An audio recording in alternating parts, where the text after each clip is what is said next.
Hello. All right, I'm live. I have to call some peoples.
Still waiting for some people to show up. I jumped out of a live stream to go on my own live stream.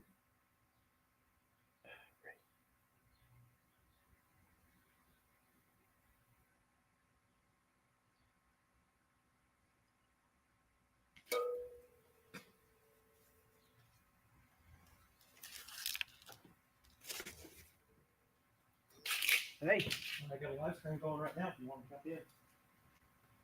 All right, see you soon.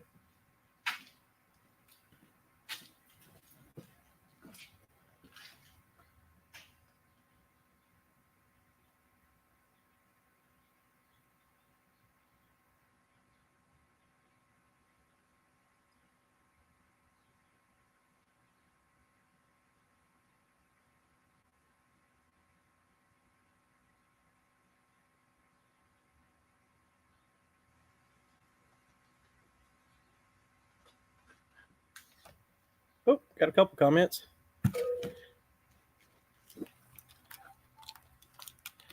Hey, Twisted Mopar Garage. Camera's a little blurry. That's probably mainly the lighting in here. If I get too close to the camera, it's blurry. If I step back, it probably gets a little bit better.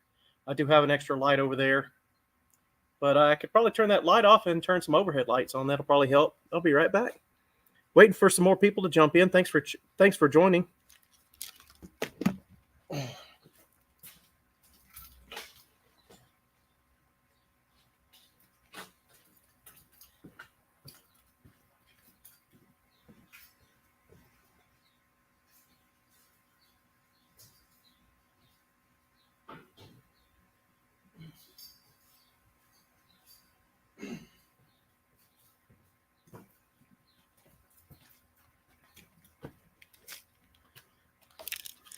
Hey, Twisted Mopar, you asking what am I working on? It's an old square body crew cab. The crew cabs only came in the 1-ton variety for the square bodies, and I particularly needed a 1-ton to tow my fifth wheel camper. When I changed jobs, my previous employer was looking the other way, allowing me to tow my fifth wheel camper with their company vehicle because the leasing agency said we were allowed to tow any sort of trailer, bumper pull, fifth wheel, or gooseneck so long as we put our own tow package on there. And so I paid for my own fifth wheel kit, and I installed that in a Ram 2500. After that, I put it in a Chevy 2500. And then when the mileage got up on that vehicle, they let me put that same kit in a Ford F-250. And I would have to say, out of the three vehicles, the Ford was the easiest to install the fifth wheel kit in. And it was probably a lot more comparable in towing ability to the Ram. I still think the Ram was probably a better tow vehicle. I bought this one in Milligan, Nebraska, from Mr. Cossack, owner of the Cossack Milling Company. So he was the guy that all the corn crops would take their corn to, and he would have their thing, and they would dry it and all that stuff, and he would store their grain for them until it was time to sell. But yeah, he sold me this truck at a ridiculous, or what was I say, reasonable price. It ran and drove. It did need the front wheel bearings repacked because they put the old clear molasses colored grease in there. They didn't put very much. They didn't even tighten the wheel bearings properly or include a cotter pin on the front castle nut. The rear end, the rear seals were leaking. The motor ran. It had every oil leak a small block 350 could have. Went through that motor, put a new intake and stuff on it, dressed it up, new cam, and drove it a few times towing, and got about 3.5 miles to the gallon with the small block. Also realizing that even though I'd stopped all the leaks, it was still consuming about a quart of oil per tank of gas, and at 3.5 miles to the gallon, we weren't going very far per tank either. So we're just put in, if you watched my live stream last night, I put an 8.1, the last of the real Mohican big blocks, put an 8.1 with an Allison transmission in here last night on my live stream. It took me 3 hours, but I am in here working by myself. Finally, I just got frustrated and just shook the thing until all the bolts went in. Forced them to align. The transmission, that Allison, actually weighs more than the big block. So, I mean, it's not going to be a drag race, No Name Nationals drag race vehicle. I mean, it's already a crew cab as it is. It'd be like trying to race a Suburban or something. In fact, I'm pretty sure the bed on this weighs more than the cab because it's a dually flatbed steel plate, the old diamond plate and stuff. Looks like my mom just joined too. I'm waiting for some more people to join, but we'll just keep the conversation going. So yes, I did a live stream last night, put the 8.1 with the Allison in, had to wrestle that Allison a couple times with the transmission jacks. In the end, I discovered I had a clearance issue still, even though I'd put a body lift on here prior. Still had a clearance issue with the transmission dipstick tube. Was still hitting the firewall and transmission tunnel just in a little bit. Pulled it kind of back out as far as I could and gave it the beans with the good old-fashioned 2-pound shop hammer. Did not change the valve springs. I do plan on putting air springs in the back and probably some sort of air spring or a air shock in the front to help with the clearance, because I ordered some ridiculously tall tires for this truck. Previously, I stuffed some inflatable footballs in the front coil springs, and those lasted for a while. They eventually gave out. Suspension. I eventually do want to convert this truck to 4-wheel drive. But first things first, I'll probably put some air springs in the back, what you call helper springs. So when I am towing fifth wheel campers or my camper, it will keep the truck from sagging as much. Because I do actually have scuff marks on the underside of the bed from the tires. And it's not constant. We do usually have about 1.5 inches or so of clearance with the trailer on. So imagine with just a mild bump, it's made a little scuffing there.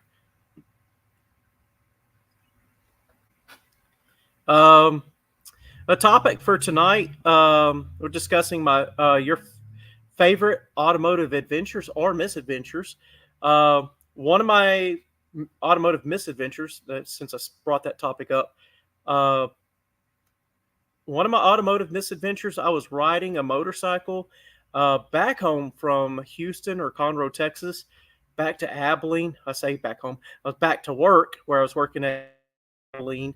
Uh, on a 4-day weekend, I'd gone home or whatever, and was on my way back and was riding the motorcycle. It's about an 8-hour motorcycle ride between Conroe and Abilene, Texas, and cut a tire on the motorcycle. Uh, Long story short, um, another group of cyclists pulled over to help me. They went back and got some sort of, I want to say, tire plug kit and a couple cans of fix flat. We actually had to tie several tire plugs together in a knot and shove them through the tire, and then put the fix flat in there. It effectively held fix a flat in order to get us to the next town. We went through that town, couldn't find a tire shop. We did find a tire inflation machine at a gas station, aired that tire up, and went on towards the next town. 3/4 of the way to the next town, that tire plug did blow out. They rode ahead, found what they believed was a tire shop. They called the emergency number. The guy wouldn't answer. We actually rode the bike, limped it at like 10, 15 miles an hour to the nearest gas station. Again, we were trying to at least find air to get the tire, air to put in the tire. And worst case scenario, we're just going to put more tire plug in. Well, the thing is we put plugs in, and then we put fix a flat with it. Fix a flat removes the sticky from the plugs, the little tar stuff that's on the tire plug. So that was part of our problem. What we did do is we went ahead and inflated the tire with the hole facing down to get the fix flat back out, because we knew we were going to try to get a tire plug put in. A lot of shops don't want to put a plug in a motorcycle tire. There are certain plugs that do go well with motorcycle tires, and that was the following Monday is when I finally ordered. There's a mushroom-shaped tire plug that you can put through, and the head of the thing is like a mushroom. You push it through the basically it's kind of like that screwdriver shaft. You push the plug through there, and once it pops out inside the tire, then you pull it back down till it makes contact with the tire. It's a very soft, like a butyl rubber or silicone, and it seals pretty good on the inside of a tire. And I still use those on anything I need to plug a tire, whether it's a screw or nail or whatever. You just ream that hole out, put that plug in there, and it will hold air. And it's supposedly not rated for sidewalls, but you got to think a motorcycle tire is a consistent sidewall. That was one of my automotive misadventures. One of my automotive adventures I wanted to discuss tonight, and I wish we had more people in here. I bought a 1982 Toyota Hilux in Idaho. Worked on it in the hotel parking lot because the previous owner had broken the rear differential carrier. And he did mention that it had 529 gears front and rear. He put zip lockers, or the equivalent Aussie lockers, in there, and which is instead of a true locker, it just allows whichever tire needs to roll forward to kind of self-ratchet to spin forward, and you remain drive with the tire that's driving slower with that zip locker. Anyway, he'd managed to break that carrier, and so what I did is when I bought the vehicle, I was pretty resourceful and creative. I took that rear drive shaft out, threw it in the bed of the truck, drove it to the hotel in front-wheel drive, and then got it to the hotel and proceeded to swap the front and rear diffs, because the Toyota axles are very much similar to a 9-inch Ford. So all I had to do in the front was pop the Burfield axles out, and the rear, just take the rear axles loose, disconnecting the brake lines. Took the carriers and swapped the front and rear. Put the rear one in the front just to keep the gear oil in, and then put the good working differential. Of course, it took me a couple hours to clean all the metal particles out of the rear end, and put it all back together. Fresh gear oil. I got the first part of all that on video, and this was back in 2013. So I got that footage was going to be my first YouTube video. Shortly after that, I was on my way home from that particular Twin Falls, Idaho, on my way back towards Houston and Conroe area, and I decided to take a detour through Moab, even though I only had two-wheel drive, and I took approximately about 15 to 20 minutes worth of footage while I was there, and that was one of my favorite automotive adventures.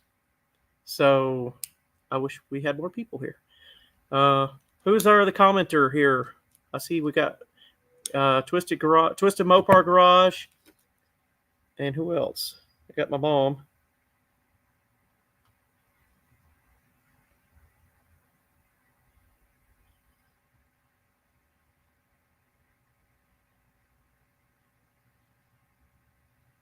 But anyway, that was one of my better, I guess, automotive adventures. And that's where I open it up for people to tell their favorite story. If you want to jump on, I need to put an invite.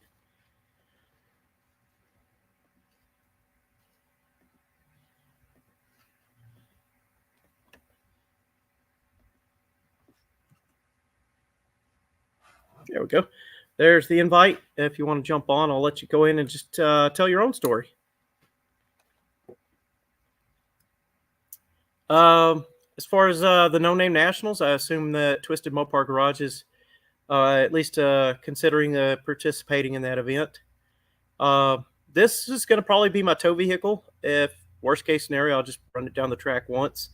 If there's a Mopar powered school bus or RV there, maybe we have a fair fight here. Just, run it down the track once and maybe participate in the burnout competition. Otherwise, I just want to be there with my newfound YouTube friends and channels because this has been like I found my community finally. For the most part, I wish Pickle had jumped over from the other chat, but yeah, here we are. Who was the other? Who's R? I see. I've been running this. Hang on, I got some more banners.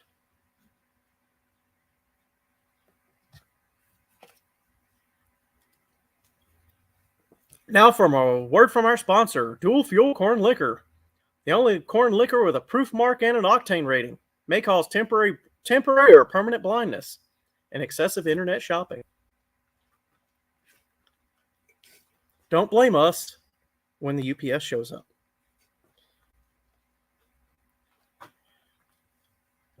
Oh, looks like we got 4 people in the chat. Who's our other 2? Oh, okay. R must be my coworker, my foreman. All right. So yeah, we got a small group tonight. I had a couple people over in the other chat. I had to jump off their chat to come on my own live, but I was hoping to draw a bigger audience. What else? Goodness. Anytime you plan a chat and you put a topic in, I think that's something the 6% mentioned earlier in his. You get off topic anyway. So at least it gives a kicking off point usually. Let me jump back over to the comments. Sorry. This is my worst, maybe best. Went drag racing with a 75 Roadrunner. Won 4 rounds of racing. On 5th round, I won. Hang on, I'm going to put you on the screen there. There we go. That way everybody can read it. Drove straight home without stopping the car, would he?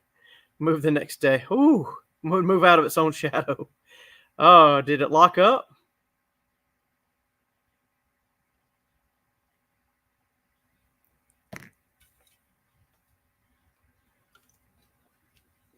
I had a Volkswagen Beetle that I'd built a 1776 motor for, And it's been a good couple months ordering parts for it and putting it all together. And thought I had everything right. And the thrust bearing, I don't know. I was just fresh out of high school, and I glued the thrust bearing in place instead of it was. They cut the thrust where the thrust bearing would go on the Volkswagen Beetle. They cut it for 5 so we could back cut a 10 over bearing, and their 10 over bearing had chuck marks from their lathe chuck. So I chose not to use that one, and I ordered a stock thrust bearing and glued it in place when I should have just either one used theirs or gotten another 10 over bearing and cut it myself, or put feeler gauges between the stock thrust bearing and the housing. But anyway, it ran for about 2 weeks. I drag raced a 5.0 Mustang and beat him hands down. Drove it home. Next morning went to start it up, and ping! The crank moved, and I thought it seized. When I took it all apart, everything was fine, and only the thrust bearing had moved, and the crank was just sitting against the case. So I could literally have taken some pry bar and moved it back, and it probably would have started. Of course, then wouldn't have a reliable thrust. Still have all the pieces to that motor. Just never have put it back together. What do we got?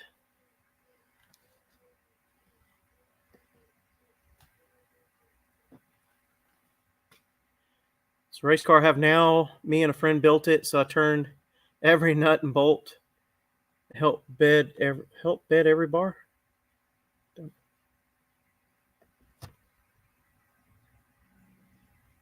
Blew it up, van jumped off right to get me home.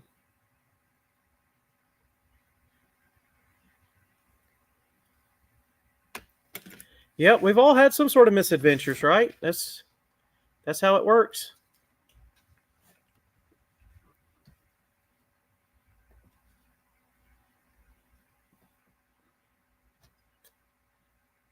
I was hoping for some more people to show up, especially Pickle or 6%. I know he's trying to wrap up his live stream soon, so maybe we'll get some more people after he jumps off. All right, so if you weren't here last night, I put the 8.1 and Allison big block into this truck last night. I test fit it in a different square body frame. It was not a crew cab frame, but it was a square body frame, so the width of the frame rails were the same. Got a good practice in that. Of course, I didn't have the body and stuff. I did a practice fit earlier with this frame so I could figure out where to mount my cross member that I built for the other, built it on the other frame, mocked it all up. So I put this in once to figure out where the cross member needed to go, drilled the holes, got it all put in once, and then pulled it all back out. Decided it was time to clean and paint the frame, as well as the underside of the body. I've done all that kind of work. Took the body off the frame back in March. And it's taken me a while because I've had some other projects that, and work that got in the way. And ran out of stuff to do, like mount the tanks. And I put a body lift on it of about 2 inches because that was something I also ran into was when I was trying to put the engine, especially with this transmission, it did not want to fit under the floorboards or the firewall, that transition from firewall to floorboard. It just did not want to fit, so I jacked it all up initially. That's why I decided I needed a body lift. Also needed a body lift anyway for the giant tires I bought for this truck. So I did the body lift, got that completed, and went to put it all in last night, and had to jack the body back up. And then the transition spot there where the dipstick tube for the transmission went, wound up giving it a lot of love taps with the 2-pound sledgehammer. Oh, we got some new comments here. Jump back over.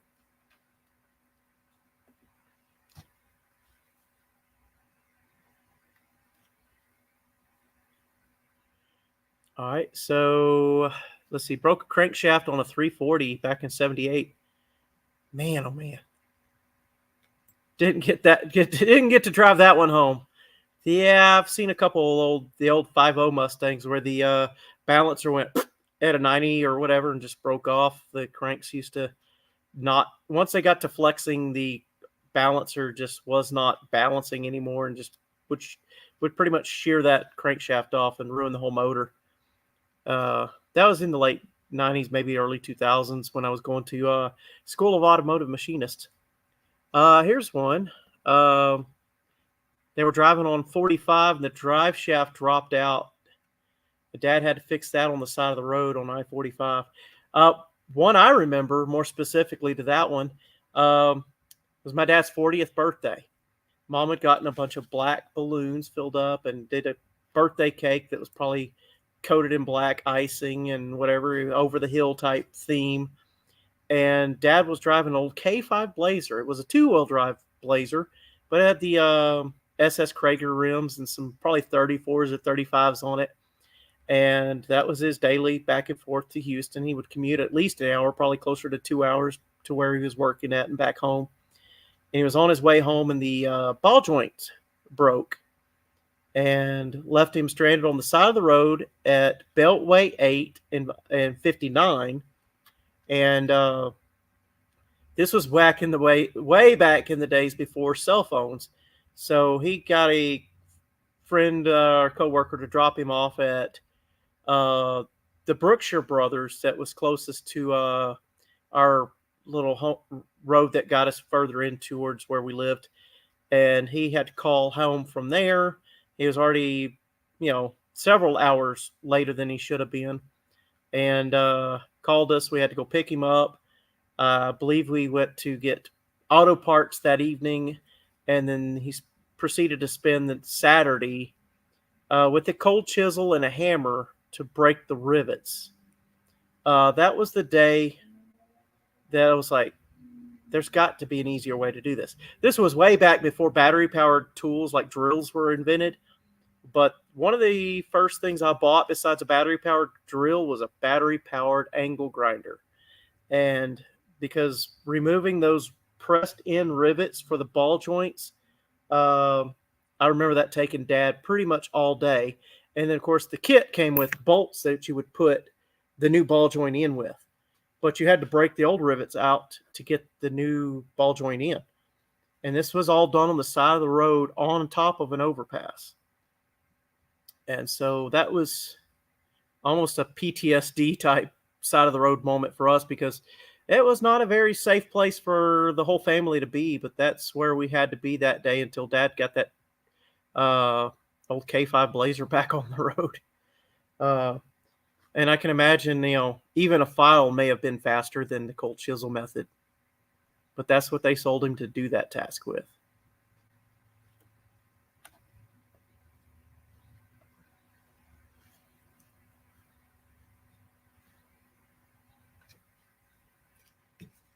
Oh, we lost one. Probably lost Ray.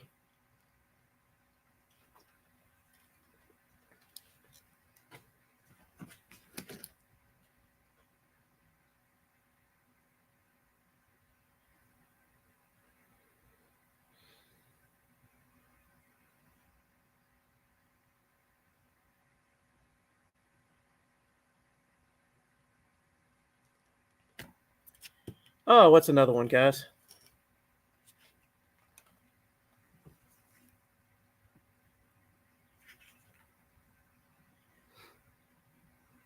Oh, you want my truck? Yeah, he says, when will my truck be ready to pick up? Well, it's going to be a celebrity by the time I get monetized.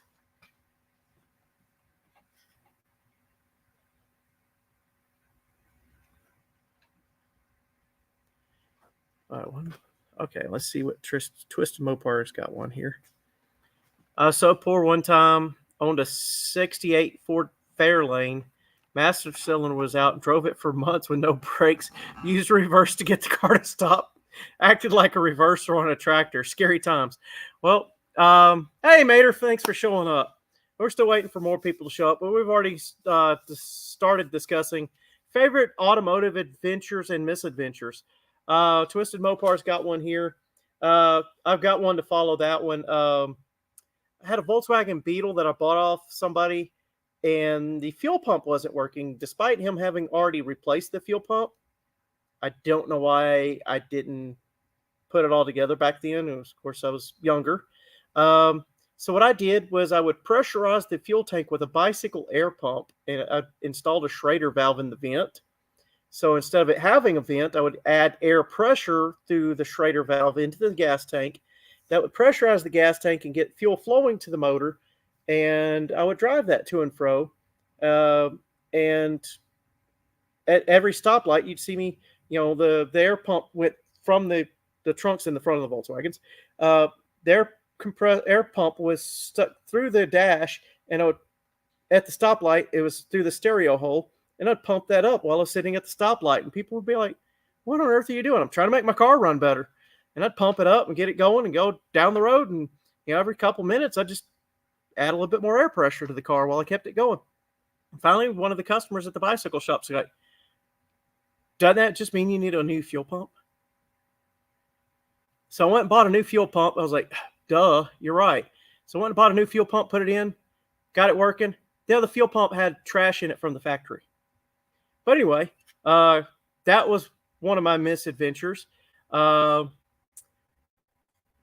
story, also the same time frame, I had a 65 Mustang, which was my first car. And then we'd gone through and painted the car and went through the whole engine, got the old inline six, the 200 inline six running. Of course, I had to buy a new fuel tank, new fuel pump, new everything to get the motor up and running, pistons, rings, all that stuff. And had the car running good for a long time, and eventually broke reverse gear because I got the car stuck just in our own yard. And broke reverse. So I learned to park in a way where I could either bump it off of a curb or pull through. Usually bumping it off the curb was also meant I was on an incline, so I could just put it in forward, bump the curb, put it in neutral, and just roll back out of the parking spot. So that was similar to Twisted Mopar's story. Didn't know Coleman made cars.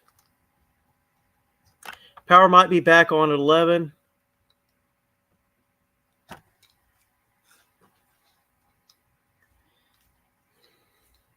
You lost all power from the hailstorm there, Mater? Mater, if you want to jump on, I'll put the link on again. It's always easier with a couple extra people.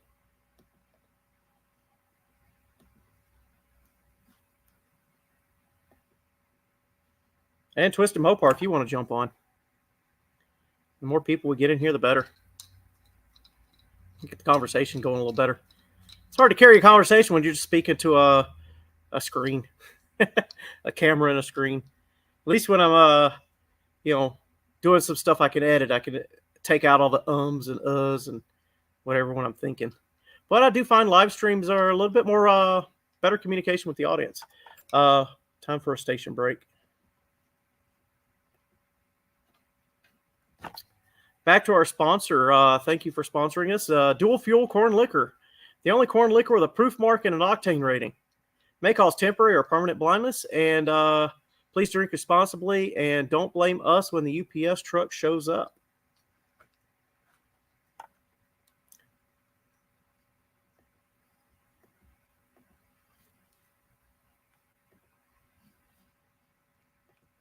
See, we got a new comment.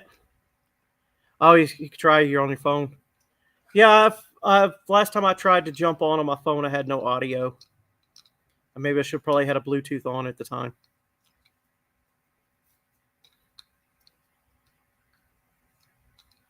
Mater, I think you were on last night when I was doing the engine swap. Or am I correct? Or the engine install? Oh, there he's trying to. There we go. Yeah, add you to there. Yep. Hey, Peter. Nice of you to jump on. Thank you. Like I said, I was out in the garage. Whoops. And you're with no power, yeah. Yeah, well, I mean, we had the hailstorm come through, and then it, went away. And then excuse me. I was having dinner there, but yeah, all of a sudden I was back out there in the garage, and big old boom of thunder, and next thing I was, everything out in the garage is dark. Yeah, it happens. So I'm on my phone, and I got a battery backup, one of these little power cells. I hear you. Keep my phone charged up. I keep one actually duct taped to my tripod for my camera because my cameras don't last for more than 20 or 30 minutes without one. Right. So it's easier just to plug them into a charger than to swap batteries because then you still have to boot them up anyway. So I've got at least 2 of them in here. I also have one that's like plugs into like a DeWalt battery and it gives you a USB port too. Yeah. That's actually where I started at, and then I've actually just got some of those dedicated batteries like that. Yeah, of course. Now I can't see chat and everything, so okay. Let's see. But thank goodness for thank goodness for Harbor Freight, and the little puck light, and the other one I've got up there is that Braun light. The one that takes batteries. Okay. You know what? I got one from Harbor Freight. I call it Hobo Freight, but that's 2 of the batteries I have are just you charge them up and then they have a charge in them, and they're maybe a 2,300 milliwatt or whatever they are. So that's what I charge my cameras off of. Yeah, well, these here, you got to put batteries in them. Oh, okay. So you have to have like a AA or something. Yeah, I think so.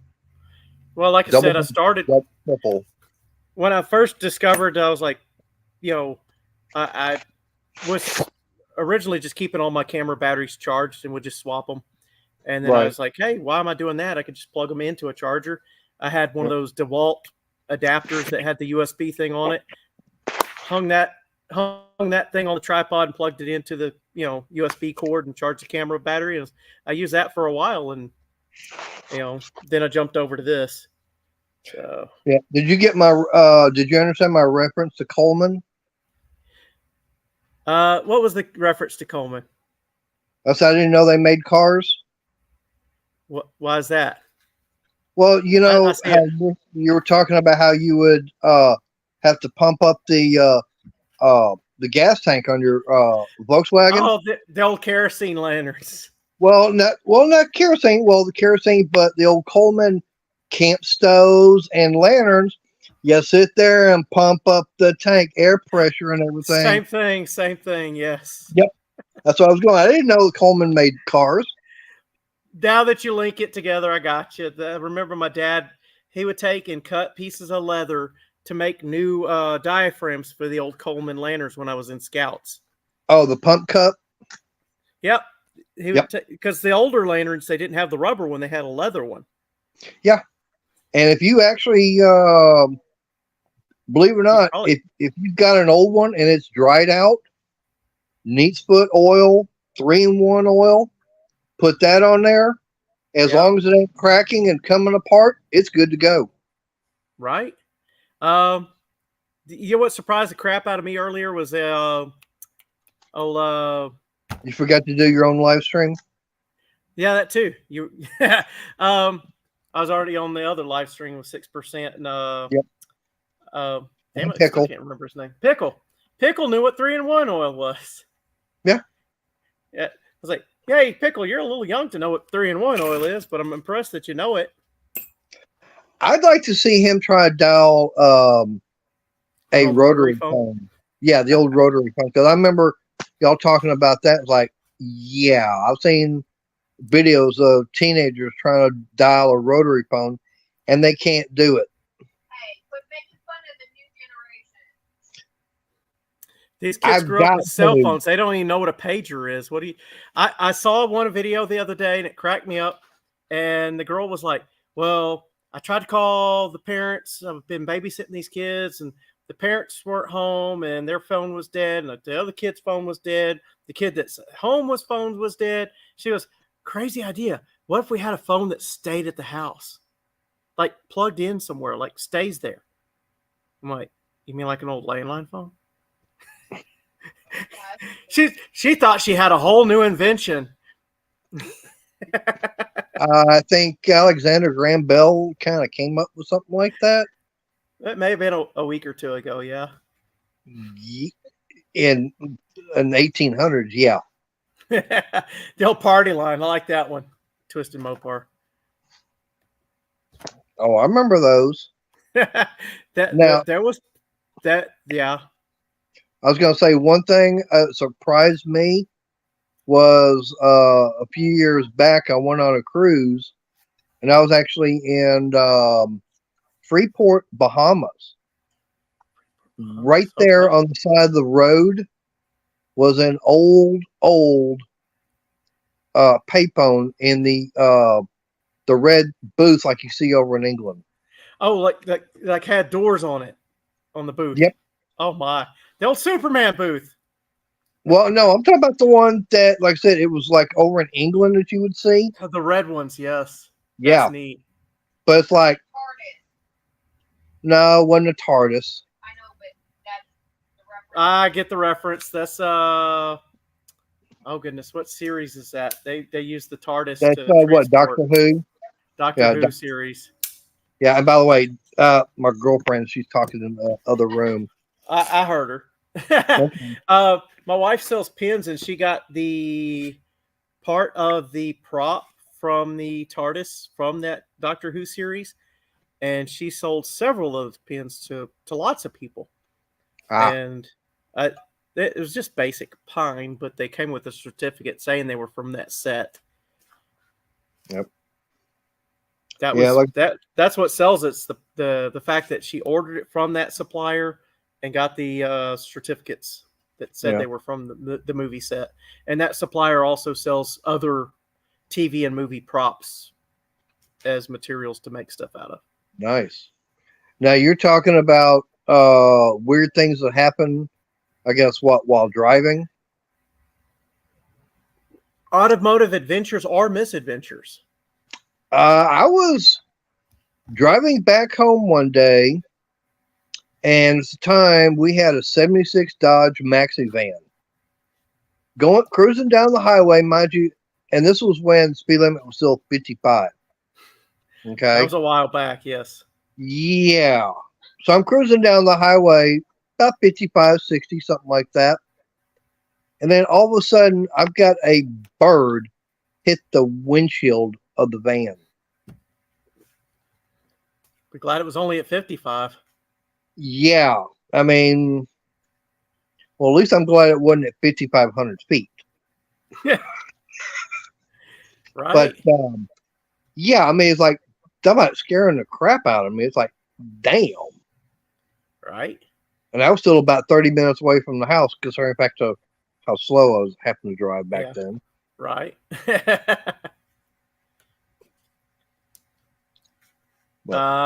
Ray says it's one of his, the colleagues. We've got some techs that are younger guys. We train them how to use certain tools, but they didn't know how to use a jack or a lug wrench to get the wheels off of a truck. They couldn't have changed their own flat. Oh, Yeah, it's like call your single mom, and she probably knows how to because she just neglected to teach you how to. yeah. Well, the weird thing about it is, I remember the owner's manuals from years ago. It would actually tell you how to adjust the valves on your car. Now they Yeah, tell you the valve don't. lash. Yeah, the Yeah, valve lash and everything. But now it's got the warning in there. Don't drink the battery fluid. yeah, completely different. Yeah, Take back that's to dealership for anything else, but yeah. yeah. But I mean, that's just the way the generation now is. I mean, it's like Bill Engvall, from that "Here's Your Sign" song. It's Yeah. like I think they should put a warning label on for a fan blade. It's like make sure you turn the engine off before trying to replace it. You know what though? I had one of the same type of same age group that Ray was just talking about. Um, Gentleman drove a Cadillac. It was an LT1 Cadillac, wasn't one of the newer ones, but he had all sorts of issues with the car. And then he was planning to go home on his R&R soon. He came to me and asked, he goes, do you know anywhere in town that I could get my oil changed? I was like, you do not have a YouTube channel where I'm actually doing a complete engine drivetrain swap? I have no clue where to take a car to get an oil change because I do that shit myself.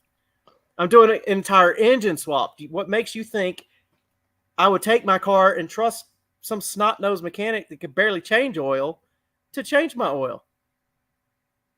Yeah, because sir, in fact that it's something simple and easy. Now, Why would I pay somebody to do that when I could do it myself in 5 minutes? now up like this. Now, changing the oil on a car or truck is easy. Try changing doing the oil change and everything on a Harley. A little bit different. It's harder. You've got 3 different holes that you got to sit there and drain and refill. The oil bag and the crankcase and Well, you've got the crank. Like on my bike, I've got the crank. I've got the transmission. Then I got primary, and each one takes its own fluid. Oh, the primary is just separate on those. Yes, Victory actually uses a wet clutch off the engine oil. My old 2009 Victory. Well, Harley, they have a wet clutch, but like I said, it's got its own. It's got its own. Case. Yeah, it's got its own case and own oil, and I don't even think you use a whole quart for that. Yeah, you got to measure it down to the ounces or grams, probably. Not really, because if you do it right and everything, on that, which I've done many a times on my bike, is get the bike sitting upright, and then you pull the little derby cover and everything off, which is just, I think, 5 T25 screws. Oh, pull those out. Yeah. Pull that derby cover off, and of course you drain it, put the plug back in with the new O-ring, and then as long as the bike's standing straight up, you've got enough in there when it's below the level of where that derby cover is at. Yeah, just put it till it's just at the bottom of that threshold there. Yep. Then you got it full, kind of like how you got enough oil in a small engine, one of those small air-cooled engines. Oh yeah. Like for your lawnmower or something like that.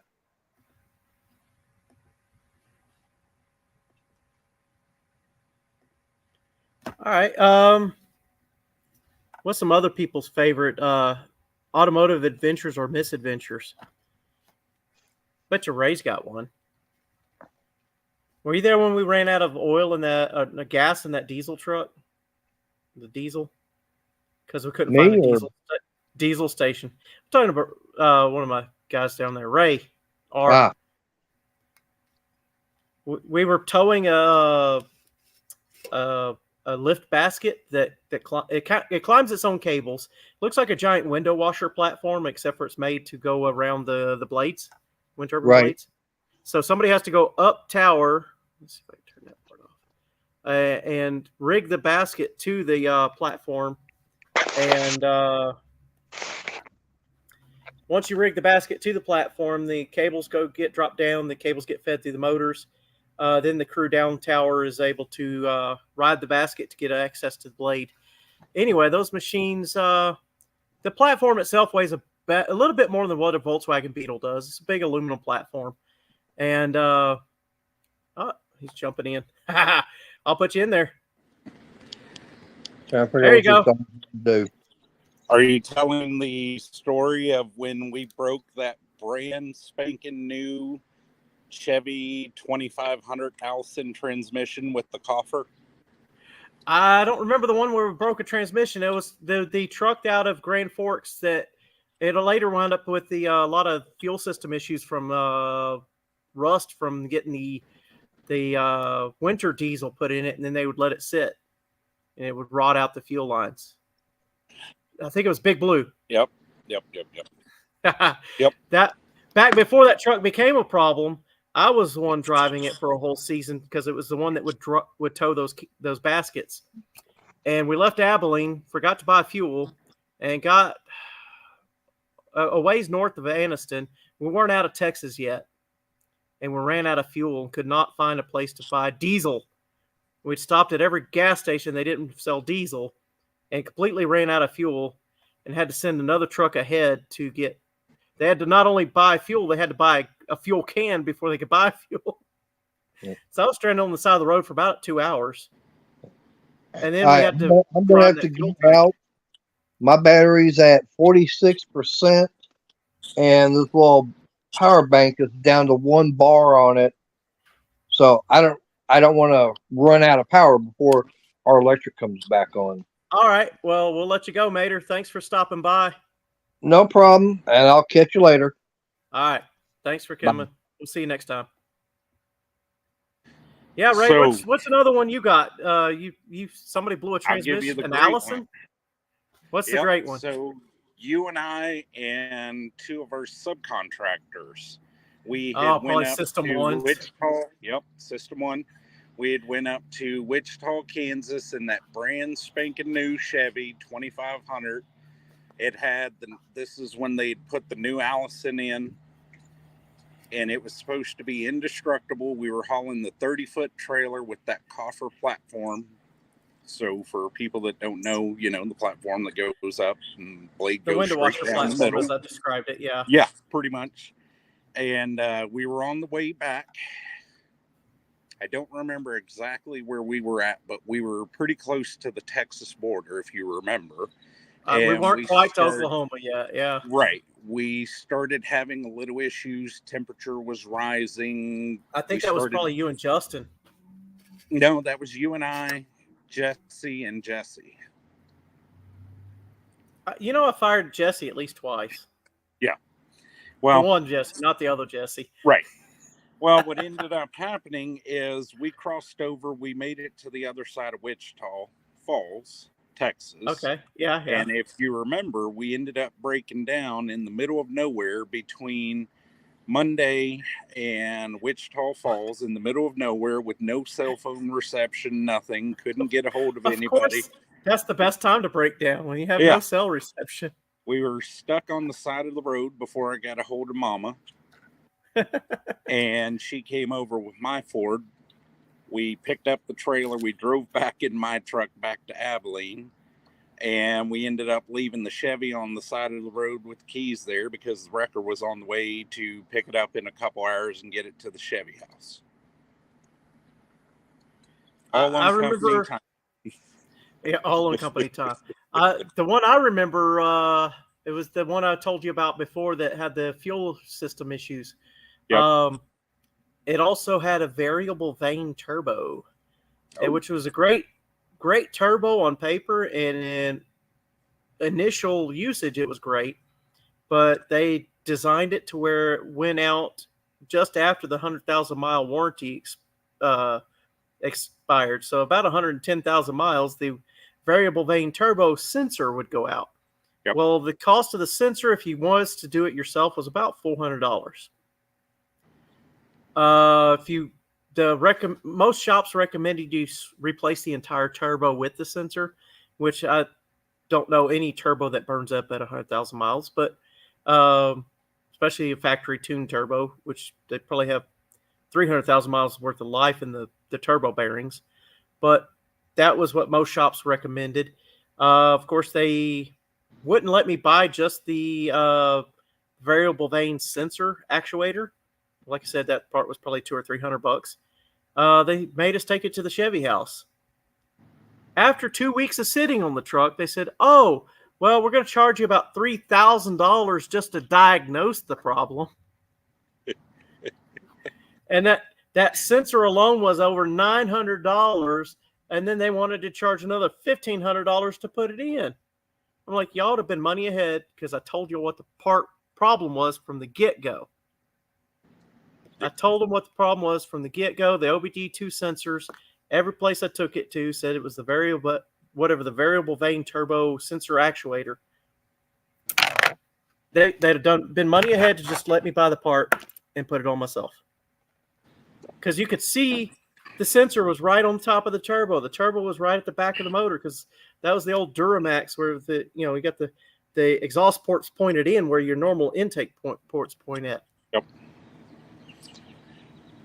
Yeah. Well, I know you'll know this one. This was the most recent mishap that we've had. Former truck that our company owns, it was stickered 138, but it's 148. And I don't know what you're talking about. that was my truck for a little while until they got me the van. Ram 1500 2017 knocking. We thought it was just the valves. We got it from Garden City, Kansas, here to solid Enid, lifter Oklahoma. tap. Yeah, Yep. It sounded like there's a roller lifter, and what happens with those is a variable displacement motor. If you let them idle for a long time, the lifter gets starved of oil, and the roller lifters still can go bad quickly. Go ahead, back to your story. So I remember you were telling me and our coworker that this truck was on its last leg, and it would be a miracle if it made it from Garden City, Kansas to Enid, Oklahoma. So we kept our fingers crossed and held on. It was our best truck at the time. Best truck at the time. Well, we had it here, correct me if I'm wrong, 2 weeks before it finally died on us here. And got it taken into the Dodge house. They had it for about a week, diagnosed it. Come to find out, the valves, the cam, 3 rods are bent, crack in the engine block, upper, lower control arms are cracked, both axles are cracked, and 3 of the 4 rotors are cracked, and we're leaking brake fluid on it. Yeah, that's just insane amount of wrong with that truck. Just a little bit. For a truck that had made it back and forth from Garden City to Houston several times for me, I'd made several other trips. They got us the van, thinking that would be the latest, greatest, be-all, end-all, instead of having a trailer. The van held lots of tools and could keep the tools pretty organized because they did put some shelves and stuff in it. Unfortunately, the seating position for both the driver and the passenger, does not allow for any room. Your knees are practically touching the dash, and your seat hits the divider wall between the cab area and the storage area. And so that's a very uncomfortable ride for even the passenger, and the driver's stuck in the full upright position with the seat that does not have any sort of air ride like a semi-truck. You're stuck in the vertical position like a semi-truck, but you don't have air ride. And the fun part is you're pretty much sitting about a foot behind the front axle. So every time you hit a bump, you feel all of the bump from the front axle, and the rear axle's way back there. But, most automobiles, especially like, say, a pickup truck, you might be a third between the front axle and the rear axle. You've got some suspension pivot that between you and the front axle and the rear axle. The van, you're pretty much sitting like cab over engine, and every time you hit a bump, you feel the bump. And for any sort of long road trip, that is not a advisable riding position.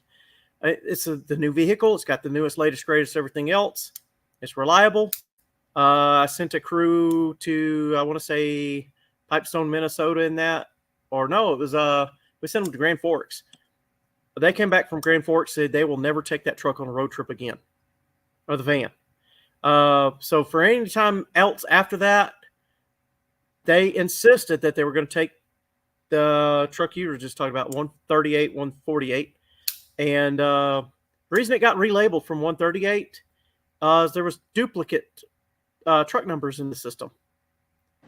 We had 138 initially was a Ford, say, F-250. And when our mechanic was trying to buy parts for this 138, because it came from a different sister company, it just happened to be a duplicate truck number. He's like, hey, we got a 138, but that 138 is an F-250, and this is a Ram 1500. So they looked in the system and found there was a loophole and an opening at 148, so they reassigned that as truck number 148. Only they never gave us stickers to put on the truck. But now, yes, said truck 148 is dead, and despite our coworkers not even know how to change a flat, we've changed all 4 wheels and tires from that truck and the other truck, and the entire front clip, both front fenders. We tried to change the grill and even the hood and the inner fenders, the little rubber plastic things. Last weekend, I spent about 2.75 hours taking the truck apart, and between the two of us, we've put just right at 2.75 hours putting it back together.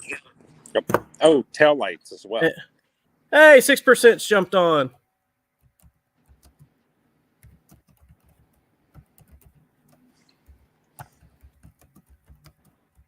Yes, the taillights was the main reason I got started on that whole project. Also knowing that the tires were new.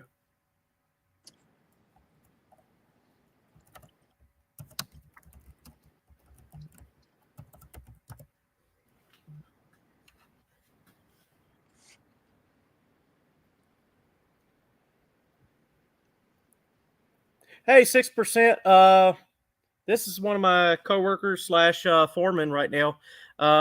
Actually, I've known him since, what did I say, about 2009, 2010.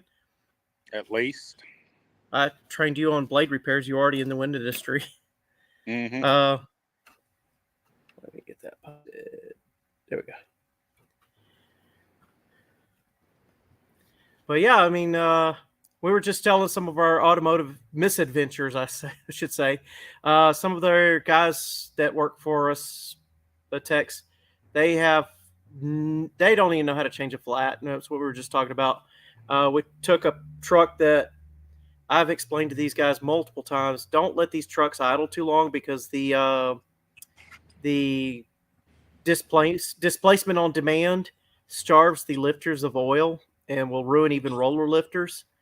They took a good running driving truck, and in the last, say, 6 months, that used to be my truck because I had a good habit of turning things off.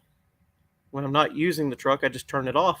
I go do what I'm going to do, and maybe 5 or 10 minutes before I need the truck again, I might turn the AC back on, start the motor. But they took that truck and that motor just bit the dust. What was it, about a week ago? Had 3 bent rods and collapsed lifters and a whole host of other issues. The repairs would have cost, what was the quote? $24,000 at the time they had stopped, but they were only about halfway through the motor. Yeah, that was worth way more than the truck. And of course, paying a shop to do the work. I have considered if they'll just buy because we have a truck here that still has a lifter tick. Not near as pronounced as a lifter tick. If they just buy lifters and cam, I might just do that on the weekend if they give me some hours for it. Yes, you could switch. I don't know if you could do it electronically though. Do you have to do a kit for that to turn that off 6%?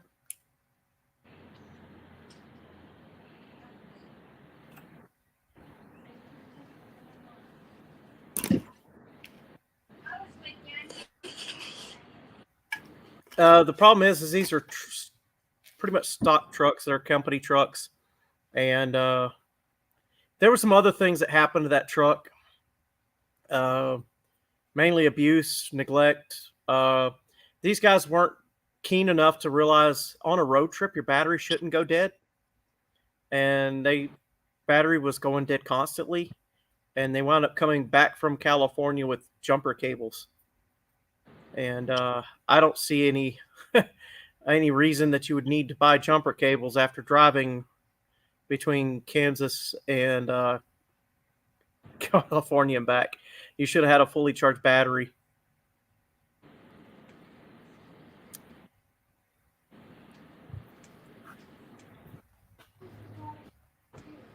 And then what was the other thing? Oh, we had a heat blanket went missing, and supposedly their generator got stolen from the bed of the truck, and they come back with a completely different generator.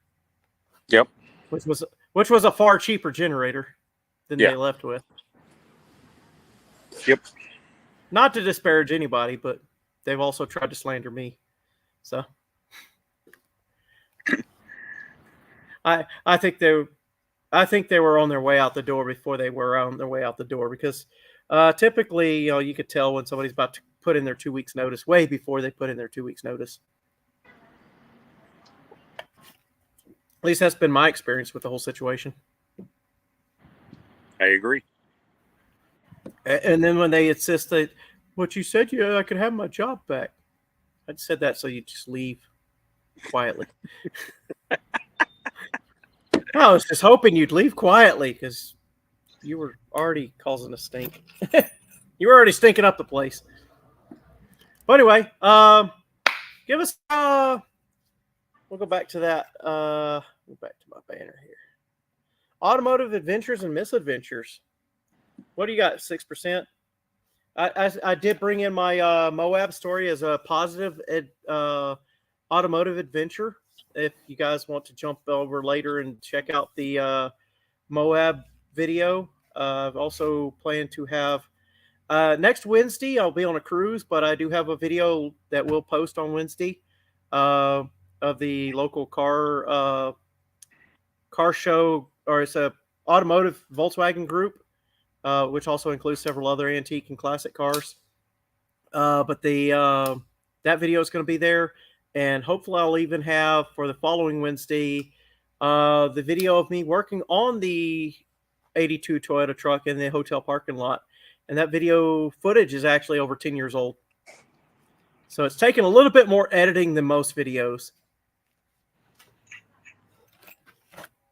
Any new comments?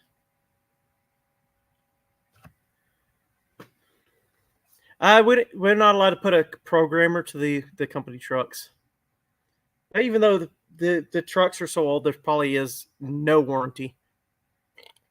But we also use a kind of an aftermarket service company. Was it Enterprise? What was that?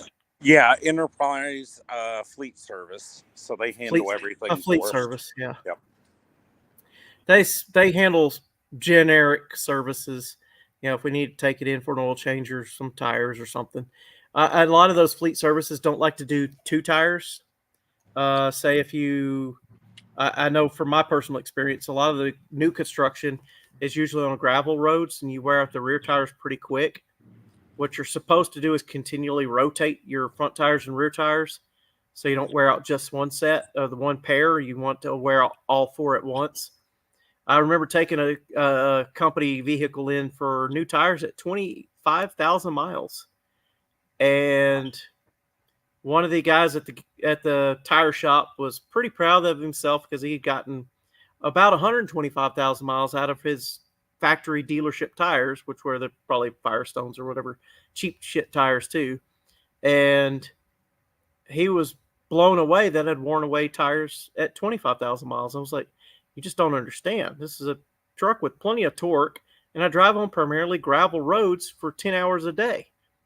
My trip between where I stay at and where site is might be 15 to 20 minutes. That's the only time I do pavement blacktop time. The rest is all just on gravel. It wears away those tires quick. And before your first oil change on a diesel truck is due, you've already worn out 75% of the rear tire. So you got to pay attention to that and physically just get out of the truck and rotate the tires yourself, because most places, they don't comprehend that you've worn away 50% of the tread in less than 10,000 miles, even though they are cheap Firestone tires. Right? I see you're just nodding your head. Oh, yeah. It happens so fast, and you just have to be on top of that and be inventive about how you're going to rotate your tires. Yeah. I usually do it while I'm on the clock, because there's to take it to a tire shop, and those kids don't even know what they're going to do. They're going to mess it up anyway. So just do it myself. Yep. Faster and easier. And usually you pick up a nail or something that kind of prods you to that. Oh, well, you know what? I've already, it's time to go ahead and rotate the tires too. Let me go ahead and plug the tire with a mushroom shaped tire plug. And I remember one set of tires, by the time I took the truck in for new tires. One of the tires had been on the right rear twice, and it had at least 7 plugs in it. Looked like a porcupine on the inside with all those plugs in it. And the kids didn't know what I was talking about. And I was like, hey, check the inside of that tire. It's probably got a half a dozen plugs or more. And I was like, it probably looks like a porcupine. Oh, we don't know what you're talking about. And it's got a bunch of these bumps on the inside. I'm like, you know what those bumps are? They're called a tire plug. They were thinking that I had those little wire rope ones that were covered in the tar. Yeah. I don't use those no more. They don't hold very long. Nope. One of my previous stories was the motorcycle story where I was on my way between Houston and Abilene and cut a tire and wound up tying 3 tire plugs together, airing it up with the old Fix-A-Flat, which got us almost to the next town. The plug blew back out, and the people that had already rode ahead to get the tire plug kit for me in the first place, they were from Abilene, Texas, too. It just happened to be, we're still about 2 hours out from Abilene, closer towards Waco. Mm-hmm. But yeah, thankfully they rode with me the rest of the way back to Abilene, because we had about 3 incidents where we had to replug those tires on that motorcycle. And that was the first time I had to replace one of the tires on the motorcycle. The other 2 times was because I wore the rear tread off. I don't know how. Although, go ahead.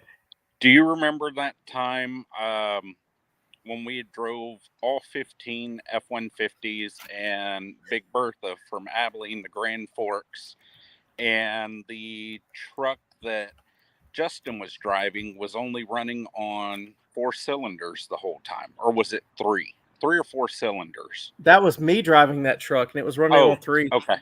Yeah. And it had a rear differential that was howling like it was on fire. I thought the thing was going to catch on fire any time because it didn't have any gear oil left in it. And I kept telling them this truck, because we kept parking it back in Abilene because it was not worth driving. Yep. Those were trucks that when they took over another company, they took over that company's trucks. Yep. And they had us drive probably 7 at a time, because it was about 7 techs. We drove them from Abilene straight to Grand Forks. Yep. North American headquarters for that company. Yeah, that was rough. And then we had to pull over somewhere about halfway because it was dead. The blizzard hit, and our windows were freezing the entire time, even with the defrost running at full blast. None of us could see, and we parked in that Walmart parking lot for like 4 hours and walked around Walmart. No, we stopped there and bought the winter de-icing. Yes, that's right. Yep. Everybody bought their own bottle of winter de-icing, because we had was multi-weather, which was supposed to be debugging de-icing, and that had ceased working. And everybody bought winter windshield wipers. So we probably spent $50 a piece on just wiper blades each for each truck, and then still put $20 or $30 worth of washer fluid in each truck, because everybody wanted to be able to make it back, because we were afraid we're going to run. We'd already run out of washer fluid. We were freezing up on the multi-season washer fluid. Yep. So good time. Yeah. Oh, that was a good one. I forgot about that one. No one wanted to ride behind me after that trip. Yeah. Because I had the truck that the rear end was so bad, it would drive off the right rear for a while and it'd steer left. And all of a sudden it would steer right, and then I was on the right stripe, and people thought I was texting and driving. This truck was all over the road, and it was all I could do to keep it between the stripes. I was doing good to keep it on the pavement. And then we had the blizzard at the same time. Yep. Good time. That's good. Good times. Good times. I think it was almost a little bit of a. Everybody thought it's like, well, fuck it, we're just gonna spend $100 each buying windshield wipers and whatever. And I think we even bought hand warmers or whatever else. I mean, I think some of us even bought blankets because the heaters weren't working adequately. Yes. A couple of the trucks had no heaters, no defrost, nothing, and they were riding with the windows down to try and defrost No, as couldn't. much as they could. No, couldn't roll the windows up because they were broken. That's what it was. Yes. They were the old Fords. Yep. Oh, we had a hard time with that trip, and then we had to turn and burn. We picked the best truck out of the whole bunch from the first trip to everybody piled into one truck. I mean, we were sardines, 4 wide in the back seat, 3 wide in the front seat, and it got back to Abilene to drive the rest of the trucks back up there. Yep. That was a rough week, and then they told everybody they were going to cut our benefits package. Yep. The off-season pay. Yep. And I remember there were some old, I think it was maybe, I won't say the name, but with some people that were 15 years in back then. Yep. I remember them coming out of the break room crying. They're like, I can't afford to work for this company anymore. They stuck around, but you know, that was a big move to cut the Abilene regional office out. That's really what it was. That's why they had us drive all the trucks from Abilene up there. Exactly. And then they had told all 22 of us in the South that we had a job if we moved to Grand Forks, North Dakota with no relocation package. Of course, all 22 of us quit, which is what they wanted anyways. But we took the good thing was the sales team that worked from that regional office also had already pre-sold us some work for somebody else. Of course, season. Yeah. We moved from there. Moved on, and actually moved up. Yep, moved up, more money. It was great. Moved up. And we actually had good working trucks over there. Brand new at that. True. And you know what was fun though? You remember the it was the per diem card situation. The P cards. Yep. That stuff was funny. It was awesome. I don't want to get too deep into that story, but I remember we would go. There was a person that monitored our P card purchases, and it had to be for food, or lodging. What was the other? We'll put it politely, was nicely. Food, lodging, and like work gear or anything we needed for ourselves. Anything that had to do with us being on the road working. Correct. Yeah, that's the and best. If it was not inside that category, she would be like, what if the IRS audits your P card purchases? You know, we can't cover you for that expense. I'm like, you know what? You at the end of the month, you take away what we don't spend. You take it out of our P card, then send us a check for that. And guess what? That's still my money to spend, right? That's what a per diem is for, P card. You know, but their logic was completely flawed on that. And so sometimes we'd go to places and buy stuff that did not. We're trying to leave that part out. Yeah. I knew where you were going. That's why I was trying to leave it out. Where we would go to places. We would go to certain places to spend our money, and it was more than obvious that it was not just a regular steakhouse that we're spending our money at. And we'd spend a good portion of our per diem at that place with our P card because we knew Monday morning that this particular employee was going to be auditing our P card purchases. And we would do it on purpose. And sometimes we would just take it out of the ATM there. Yes. Oh, man. Goodness. I forgot about that. I'm glad you got that story out of me somehow. I love the wind industry. I've been in this wind industry way too long. That we have. All right, Ray. Hang on. Let me throw the back to this banner. Yep. If you read, can you see the banner at the bottom of the screen? Yes. This has been my brothers and I came up with this one. There's some more spinoffs of this. Dual fuel corn liquor, the only corn liquor with an octane rating and a proof mark. May cause temporary and permanent blindness. Please drink responsibly. And then here's the other one. So I'm actually planning on adding this to more of the videos. In fact, it's going to be a little short video that I'll probably throw into the lives later. Here's the next one.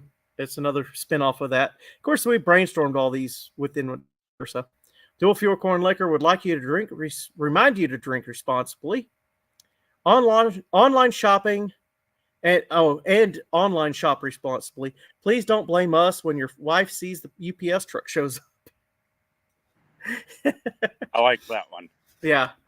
So it might be the FedEx truck or the Amazon truck, but yeah. So let's see, the online are just automotive adventures and misadventures. I know we've all had some. One of the ones I mentioned earlier was the when I was a kid, my dad's 40th birthday. Mom had bought him black balloons and an over-the-hill cake. It was iced in black icing, and he made it. He called us a few hours later than he should have already been home. He had actually was driving an old K5 Blazer, which was a square body. K5 Blazer, and it broke the upper ball joint on his way home from work and was stranded on the side of the road. And one of his coworkers came by and he thumbed a ride from that guy and got dropped off at the nearest, back then, grocery store. And of course, that was way before cell phones. So he had to go to the grocery store and then call Mom. Hey, I broke down. I made it to here. Come pick me up. We went and picked him up. We went and got a ball joint and some of the other tools he would need to get that repaired on the side of the road. Oh, we've lost one. So the following day, we drove out to where his K5 Blazer was broken down. If you're familiar with, you've driven in Houston a little bit, I-59, not I-45, but I-59 going north and south, and Beltway 8. He was actually on top of the overpass back then,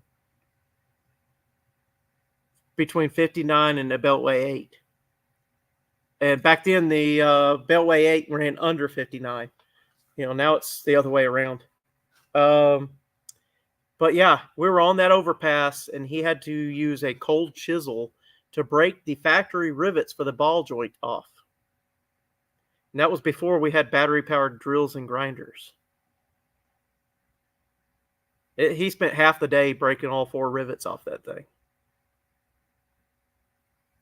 Just a cold chisel and a hammer.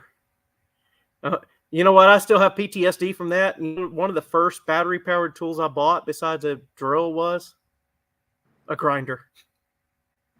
Because if I'm ever stranded on the side of the road where I need to cut rivets, I'm going to use a drill and a grinder, and I'm going to cut that joker off. I'm not using a cold chisel. I don't know how he did it, but that was the slowest method possible. Granted, he already had a sledgehammer or 2-pound shop hammer, and he probably spent probably back then $3 or $4 on a cold chisel, but that was the budget back then. Yeah. Crazy. Well, you know what? I see we only have one person online. I was hoping there would be Picking with Pickle and 6% and maybe some Mater and some other people would follow me over from 6%. I know he came over, but I jumped off of his live too soon. I probably should have scheduled my live later or following day. Sometimes it's better to be on somebody else's live and jump over, but you have to be towards the end of the live. So thank everybody for joining us. And I think I'm done with lives for the week. Next week, I might do some surprise lives when I'm over in Mexico. I've got 2 places I'll be at the cruise. We're going to, if anything, it might be a live or a short that I'll post. And I do have a video that we'll post next Wednesday, probably around 11:30 to 12. And I invite y'all to watch that video. And then there would be another video the following Wednesday that I'll probably have up and running before I leave. So.